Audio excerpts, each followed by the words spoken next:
परतंत्रता सदा दुख ही देती है। शोक, चिंता, भय और मृत्यु सब परतंत्रता के बंधन है, जबकि स्वतंत्रता परम प्रिय है। तभी तो हम स्वतंत्रता दिवस का उल्लास मनाते हैं। जैसे देश की स्वतंत्रता ने संविधान दिया, वैसे ही यदि हम माया की परतंत्रता से मुक्त हो जाएं तो वास्तविक आनंद प्राप्त होगा। अनंत जन्मों से हम काम, क्रोध, लोभ, मोह, मद, मत्सर के दास बने हुए विभिन्न योनियों में भटकते रहे, पर मानव देह प्राप्त होने पर ही इन बंधनों को काटकर स्वतंत्र हो सकते हैं। ये अवसर दुर्लभ है और केवल साधु संग व गुरु चरणारविंद की भक्ति से ही संभव है। साधना से अज्ञान मिटता है और सहज स्वरूपानंद प्रकट होता है। वास्तव में हम के लिए था अविता लगन, विषय विकारों के गुलाम होकर भी स्वयं को स्वतंत्र मानते हैं, परंतु यह भ्रम है। वास्तविक स्वतंत्रता सत्संग, शास्त्र और उपासना के 4 बिंदुओं धाम, नाम, रूप और लीला से मिलती है। इनमें से किसी एक को दृढ़ता से पकड़ने पर शेष 3 अपने आप मिल जाते हैं। विशेषकर श्री धाम वृंदावन का आश्रय और नाम जप से अपराध शून्य होकर भजन में वृत्ति लगती है और रूप और लीला का प्रकाश होता है। वृंदावन की बरशीला का आड़ कर शामी लील कीतर, वहाद्र पर कीतर, वायु, रज और संत संग स्वयं पाप नाश कर प्रेम का उदय कर देते हैं। जब प्रेम प्रकाशित होता है तो धाम, नाम, रूप और लीला सब अपने आप प्रकट हो जाते हैं। यही वास्तविक स्वतंत्रता है, यही जीवन की सार्थकता है। परतंत्रता सदा दुख देती है, शोक, चिंता, भय और मृत्यु सब उसी के परिणाम है, जबकि स्वतंत्रता सदैव प्रिय होती है। जैसे देश की स्वतंत्रता पर हम उल्लास मनाते हैं, वैसे ही यदि माया की परतंत्रता से मुक्त हो जाए तो वास्तविक आनंद प्राप्त होगा। अनगिनत जन्मों से हम काम, क्रोध, लोभ, मोह, मद और मत्सर के दास बने योनियों में भटकते रहे, किंतु मानव देह मिलने पर ही इन बंधनों को काटा जा सकता है। यह अवसर अत्यंत दुर्लभ है और केवल साधु संग तथा गुरु भक्ति से ही संभव है। साधना से अज्ञान मिटता है और सहज स्वरूपानंद प्रकट होता है। मनुष्य विषय विकारों का गुलाम होकर भी स्वयं को स्वतंत्र मानता है, पर यह भ्रम है। वास्तविक स्वतंत्रता उपासना के 4 आधार धाम, नाम, रूप और लीला से मिलती है। इनमें से किसी एक को पकड़ने पर शेष 3 अपने आप मिल जाते हैं। विशेषकर श्रीधाम वृंदावन का आश्रय और नाम जप से भजन में दृढ़ता आती है, पाप मिटते हैं और रूप व लीला का प्रकाश होता है। वृंदावन की वायु, रज और संत संग स्वयं प्रेम को प्रकट कर देते हैं। जब प्रेम प्रकाशित होता है तभी धाम, नाम, रूप और लीला पूर्ण रूप से प्रकट होकर जीवन को वास्तविक स्वतंत्रता और आनंद प्रदान करते हैं। जब मनुष्य का हृदय प्रेम से परिपूर्ण हो जाता है तब धाम, नाम, रूप और लीला स्वयं प्रकट हो जाते हैं। यही वास्तविक स्वतंत्रता है। साधु संग और शास्त्र श्रवण से विवेक जागृत होता है और जीव समझ पाता है कि विषय विकारों की गुलामी ही असली बंधन है। जैसे ही वह भगवत नाम का सहारा लेता है, वैसे ही माया की बेड़ियां स्वतः टूटने लगती हैं। धाम की कृपा से नाम का जप सहज होने लगता है। नाम से रूप प्रकट होता है और रूप से लीला में प्रवेश मिलता है। यही चारों हमारे लिए मुक्ति के द्वार हैं।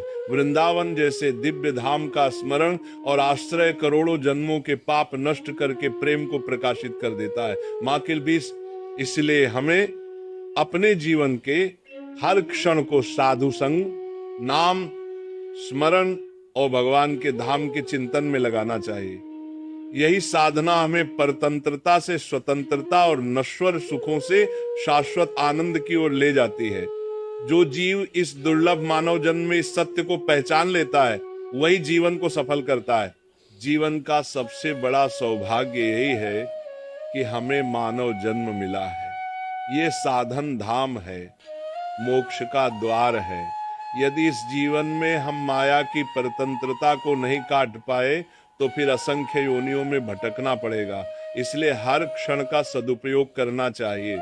साधु संग से विवेक जागृत होता है और मनुष्य को अपने वास्तविक स्वरूप का बोध होता है। जब प्रेम का उदय होता है तब न धन की इच्छा रहती न मोक्ष की लालसा। भक्त केवल प्रभु के चरणों की सेवा चाहता है, यही सच्ची स्वतंत्रता है। महापुरुषों ने कहा है, धाम नाम रूप और लीला में से किसी एक को पकड़ लो।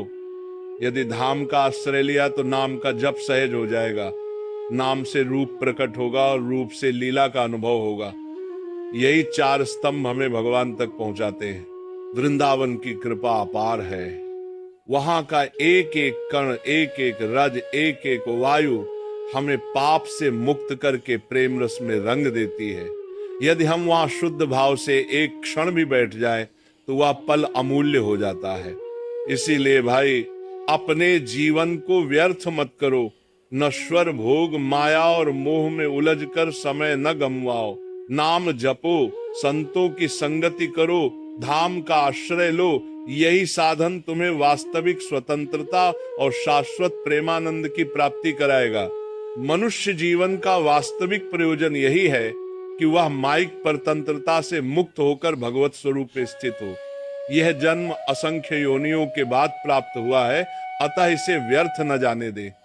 जो समय विषय विकारों में व्यर्थ होता है, वही यदि नाम स्मरण और संत संग में लगे तो जीवन सफल हो जाता है। भगवत प्राप्ति का मार्ग केवल 4 बिंदुओं में समाहित है, धाम, नाम, रूप और लीला। जो साधक इनमें से किसी एक को दृढ़ता से पकड़ लेता है, शेष 3 अपने आप प्रकट हो जाते हैं। विशेषकर श्री धाम वृंदावन का आश्रय लेने से नाम जब सहज होता है, नाम से रूप प्रकाशित होता है और रूप से लीला में प्रवेश होता है। यही साधन मनुष्य को अखंडानंद की ओर ले जाते हैं। वृंदावन की वायु, रज और संतों का संग पाप राशि का नाश करके हृदय को निर्मल कर देता है। निर्मल हृदय में ही भगवत प्रेम प्रकट होता है, और जहां प्रेम प्रकट होता है वहां मुक्ति, वैभव अथवा मोक्ष की कोई आकांक्षा शेष नहीं रहती। भक्त केवल अपने आराध्य के चरणों में सेवा और प्रेम चाहता है। यही सच्ची स्वतंत्रता है और यही जीवन का परम लक्ष्य है। शास्त्रों ने स्पष्ट कहा है कि यह दुर्लभ मानव शरीर केवल भगवत भजन के लिए प्राप्त हुआ है। यदि इसे व्यर्थ सांसारिक विषयों में खो दिया तो यह सबसे बड़ा दुर्भाग्य होगा। सुख दुहक, लाभ हानि, मान अपमान सब प्रारब्ध से मिलते हैं, किंतु भगवत प्राप्ति प्रारब्ध से नहीं, केवल साधना और भक्ति से ही होती है। इसलिए साधक को चाहिए कि वह अपने प्रत्येक श्वास में भगवान का स्मरण करे। उठते बैठते चलते फिरते हर क्षण राधे राधे नाम का जप करे। नाम का जप करते करते ही हृदय में पवित्रता आती है। बन्नीता आधे करते करते ही हृदय में पवित्रता आती है, बन्नीता तरफ, और वही पवित्रता धाम, रूप और लीला के अनुभव का मार्ग प्रशस्त करती है। वृंदावन धाम केवल एक भौगोलिक स्थान नहीं, बल्कि चिदानंद स्वरूप है। यहाँ की प्रत्येक रज, प्रत्येक वायु, प्रत्येक तरुलता स्वयं भजन का साधन है।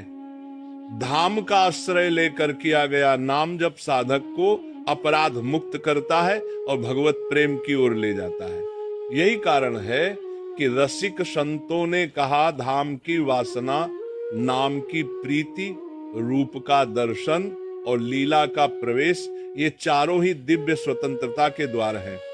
जो साधक इनका आश्रय लेता है वही वास्तविक अर्थ में परतंत्रता से मुक्त होकर परम आनंद की अवस्था को प्राप्त करता है।